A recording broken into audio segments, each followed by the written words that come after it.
every night. When darkness falls, we close our eyes and surrender to a world beyond our control. Hours pass, our bodies still, our minds wandering through dreams, and then, somehow, we awaken restored. Sleep is something we all experience, yet it remains one of the greatest mysteries of human existence. Why do we sleep? What happens inside the mind when consciousness fades? And why do some people spend a lifetime chasing the rest that others take for granted? Modern science has brought us closer to understanding the enigma of sleep, but even now we stand at the edge of something far deeper than biology, something that connects body, mind, and emotion in ways we are only beginning to comprehend. The ancient wonder of sleep. Since the beginning of civilization, humans have been fascinated by the nature of sleep. The ancient Greeks believed it was a gift from Hypnos, the god of rest. In ancient India, sages described sleep as the soul's return to its source, a sacred time when the spirit rejuvenates. Yet, for centuries, no one truly knew what happened inside the body during those silent hours. For a long time, people thought sleep was simply the absence of wakefulness, a time when the brain shut off. But as scientists developed better tools to study the mind, they discovered the opposite. During sleep, the brain is astonishingly active. In fact, it follows an elegant rhythm, a nightly dance between stillness and activity. The science of sleep. Sleep is divided into two major types: NREM, non-rapid eye movement, and REM, rapid eye movement. In NREM sleep, which makes up about 75% of the night, the body goes through several stages from light sleep. During this time, the body repairs tissues, strengthens the immune system, and releases growth hormones. It's the body's way of healing and rebuilding. Then comes REM sleep, the stage where most dreaming occurs. The eyes move rapidly behind closed lids, breathing becomes irregular, and the brain's electrical activity closely resembles that of waking life. Yet, the body is paralyzed to prevent movement during dreams. This paradox, the brain alive, the body asleep, is one of sleep's greatest mysteries. Throughout the night, we cycle between these stages every 90 minutes, like waves rolling in and out. Each cycle restores different parts of us: physical, emotional, and mental. Why we sleep? Sleep is not a luxury. It's a necessity.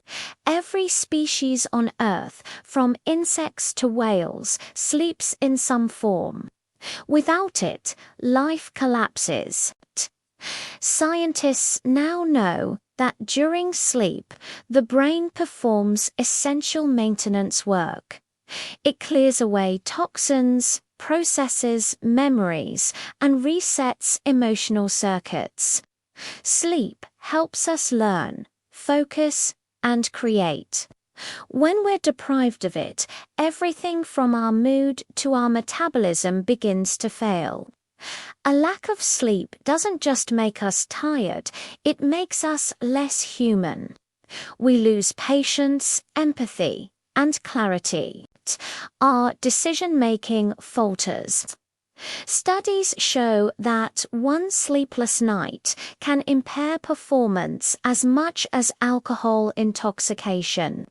Long-term sleep deprivation increases the risk of heart disease. diabetes, depression, and even Alzheimer's. Sleep isn't wasted time, it's nature's most powerful form of renewal. Dreams, the theatre of the mind. If sleep restores the body, dreams may restore the soul. Dreams are one of the most mysterious aspects of sleep, vivid, emotional, and often inexplicable. Why do we dream? Freud once said dreams are the royal road to the unconscious, revealing hidden desires. Carl Jung believed they were symbolic messages from the deeper self. Modern science offers another view. Dreams are how the brain processes emotions, consolidates memories, and tests possibilities. In other words, while we sleep, the mind is rehearsing life, replaying fears, solving problems, and exploring creativity. Some of history's greatest ideas have come from dreams. Einstein's theory of relativity, Paul McCartney's song Yesterday, even the structure of the periodic table. When we dream, we are both the author and the audience of our own imagination. The modern sleep crisis. Despite knowing its importance, modern life constantly steals our rest. The world is awake 24/7, glowing screens, late-night work, constant notifications. Artificial light tricks the brain into thinking it's still daytime, delaying the release of melatonin, the hormone that signals sleep. Caffeine and stress make things worse. Many people lie awake, scrolling through phones, their minds racing, their bodies restless. The result? A global sleep crisis. Millions suffer from insomnia or poor sleep quality. We chase productivity but sacrifice recovery. Ironically, in our pursuit of efficiency, we've forgotten the one thing that makes us truly effective: rest. Reclaiming the art of rest. The good news is that sleep can be healed, not by pills or machines, but by respect and rhythm. Experts recommend simple but powerful habits. Keep a consistent schedule. Go to bed and wake up at the same time daily. Avoid screens an hour before bed. Let your mind unwind. Create a calm environment. Cool, dark, and quiet. Limit caffeine and heavy meals in the evening. Embrace bedtime rituals, reading, breathing, or gratitude journaling. Sleep is not a sign of laziness. It's a form of self-respect. The deeper meaning of sleep beyond biology. Sleep reminds us of something profoundly human, the need to pause. In a world that celebrates constant activity, sleep teaches surrender. It's the moment we let go of control and trust life to restore us. When we sleep, our bodies heal, our memories settle, and our emotions find balance. It's as if each night the universe whispers, "Rest now. Tomorrow you begin again." Maybe that's why dreams exist, to remind us that even in stillness, we are moving forward. Even in silence, we are alive. Sleep isn't just a biological process, it's a spiritual renewal, a quiet miracle that happens every night. To sleep deeply is to reconnect with the rhythm of life itself, to trust that the world can wait while we recharge our inner light. So tonight, when you close your eyes, remember, you're not escaping life. You're restoring it. It started with a single decision, one that both terrified and thrilled me. I quit my 9-to-5 job. I packed my laptop, sold most of my possessions, and bought a one-way ticket to Bali. I had no fixed address, no office, and no certainty, but I had freedom. That was the moment I officially became a digital nomad. The term digital nomad sounded almost mythical to me at first. People working from beaches, cafes, and mountaintops while exploring the world. I used to scroll through their photos on social media, wondering if such a life could ever be real. But when the pandemic changed how the world worked and remote jobs became the new normal, I saw my chance, the leap into the unknown. Leaving stability was the hardest part. I had a good job, a comfortable apartment, and a predictable life. But I also had a growing restlessness. A feeling that I was living the same day on repeat. My creative spark was fading. I realized I didn't want to wait for retirement to start living. So I made a plan, save 6 months of expenses, research remote work opportunities, and learn how to live with less. The first few weeks after quitting were both liberating and terrifying. There were moments when I questioned everything. But once I landed in Bali and set up my laptop in a small cafe surrounded by palm trees, I felt something I hadn't felt in years: possibility. Work redefined. Being a digital nomad doesn't mean endless vacation. It's a balance of discipline and freedom. My mornings began with sunrise yoga by the beach, followed by long hours of focused work in co-working spaces filled with other travelers, designers, writers, programmers, entrepreneurs. Everyone had their own story, yet we all shared the same dream: to live life on our own terms. I worked as a freelance writer and content creator, collaborating with clients across different time zones.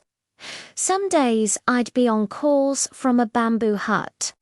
Other days I'd finish an article while sitting in a night market. The world became my office. Internet access was my lifeline, and coffee shops became my second home. Of course, it wasn't always idyllic. Wi-Fi failed during deadlines. Heat, humidity, and noise sometimes made it hard to concentrate. But these were small challenges compared to the joy of designing my own lifestyle. The power of minimalism. Before this journey, I didn't realize how much I owned or how little I needed. My entire life now fit into a single backpack, a laptop, a few clothes, and a camera. Letting go of possessions felt strange at first, but soon it became freeing. Minimalism taught me something powerful. Freedom doesn't come from having more, but from needing less. Every object I carried had a purpose. Every choice had meaning. I no longer chased comfort. I chased experience, connection beyond borders. One of the most surprising lessons of the digital nomad life was how connected I felt to people, even as I constantly moved. I met travelers in co-working spaces in Thailand, hiked with fellow nomads in Vietnam, and joined beach cleanups in the Philippines. We were from different countries, cultures, and backgrounds, but we shared a mindset, the belief that work and travel could coexist. We helped each other with projects, swapped travel tips, and celebrated small victories. There was a sense of community without boundaries. However, there were also moments of loneliness. Birthdays spent away from family, goodbyes that never got easier, and the constant adjustment to new places. I learned to embrace solitude as a teacher, to be at peace with being alone, yet open to connection wherever I went. Work-life integration, not balance as a digital nomad. The line between work and life often blurs. My office could be a mountain lodge in Nepal or a riverside cafe in Chiang Mai. Sometimes I worked until midnight to meet deadlines. Other times, I took a Tuesday off to explore a waterfall. I learned to measure success differently, not by promotions or salaries, but by freedom of time. My new life wasn't perfect, but it was intentional. I was no longer waiting for weekends to feel alive. Every day carried its own rhythm. Challenges of a borderless life, the digital nomad lifestyle isn't without difficulties. Visas can be complicated. Health insurance is essential, but confusing.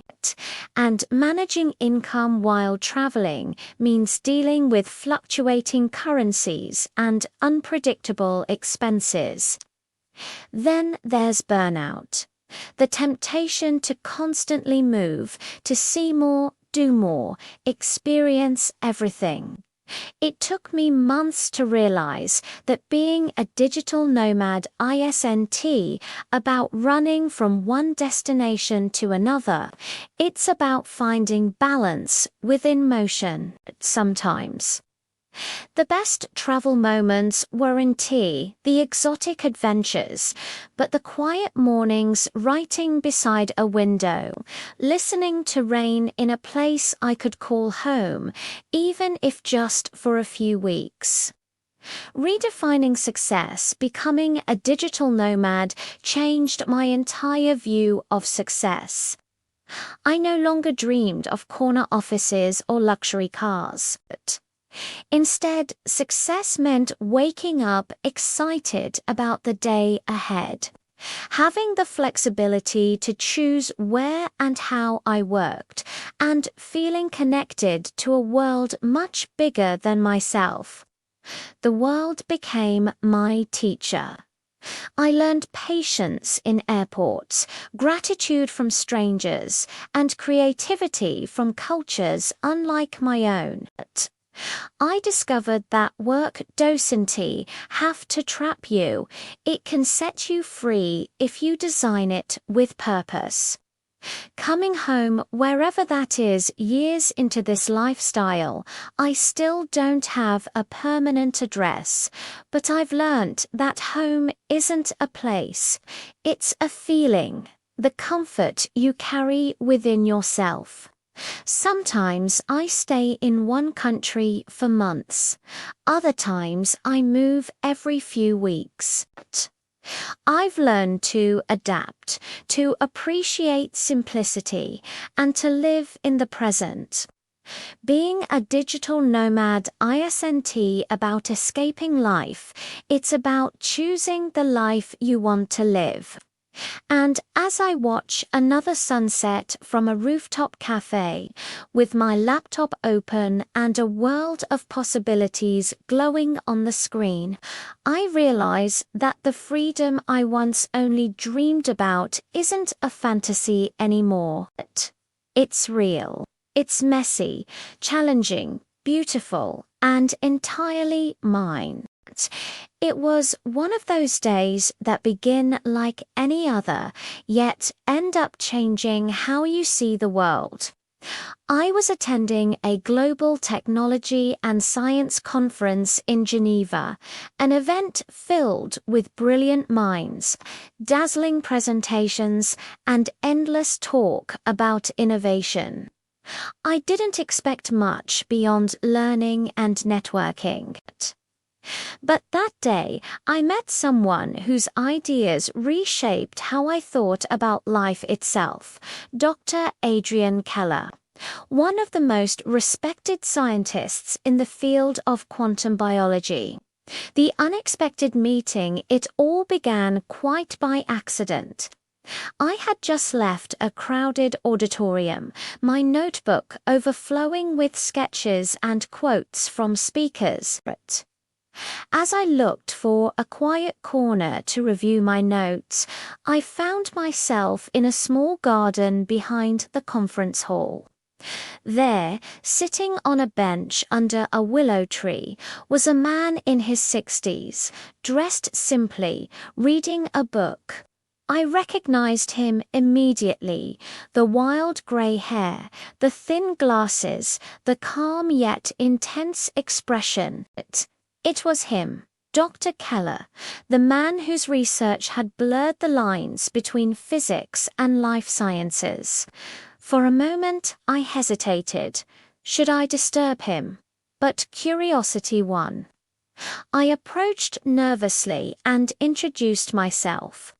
To my surprise, he looked up and smiled warmly. "Ah, an eager mind," he said. "Sit down, let's talk, a conversation beyond science." What followed was not a typical conversation about research or data. Instead, it became a dialogue about the very essence of existence. Dr. Keller asked me what I thought science really was. I replied with something safe, a way to understand the world. He nodded, then said softly, "Yes, but understanding is only the first layer. Science is not just about knowing, it's about wondering." The moment you stop being amazed, you stop being a scientist. He spoke of curiosity as if it were sacred. He told me that every great discovery began not with certainty, but with a question, often one that seemed foolish at first. Why does light behave like both a wave and a particle? Why do birds navigate using the Earth's magnetic field? Why do humans dream? He said, eyes gleaming. The universe whispers secrets to those who listen without pride. The beauty of the unknown. We talked about his research, the strange world where quantum mechanics meets biology. He explained how subatomic particles might influence life processes, how even within our cells, reality dances in unpredictable ways. To me, it sounded like magic disguised as science. I asked him if he believed everything could eventually be explained. He laughed gently. "No," he said, "some mysteries are not meant to be solved, only understood differently. The pursuit of knowledge is endless, but that's what makes it beautiful. Imagine if we already knew everything, how dull existence would be." That statement lingered in my mind. But for someone who had spent his entire life studying facts, he spoke more like a philosopher than a scientist. Lessons in humility and curiosity. At one point, I asked what he considered his greatest discovery. He thought for a long moment before replying that I am insignificant, yet connected to everything. He explained that the deeper he studied the universe, the more he realized how little humans truly knew. Each breakthrough opened 10 new questions. The best scientists, he said, carry more humility than certainty. I admitted that I often felt overwhelmed by how much there was to learn. He smiled. Good. That means you are learning properly.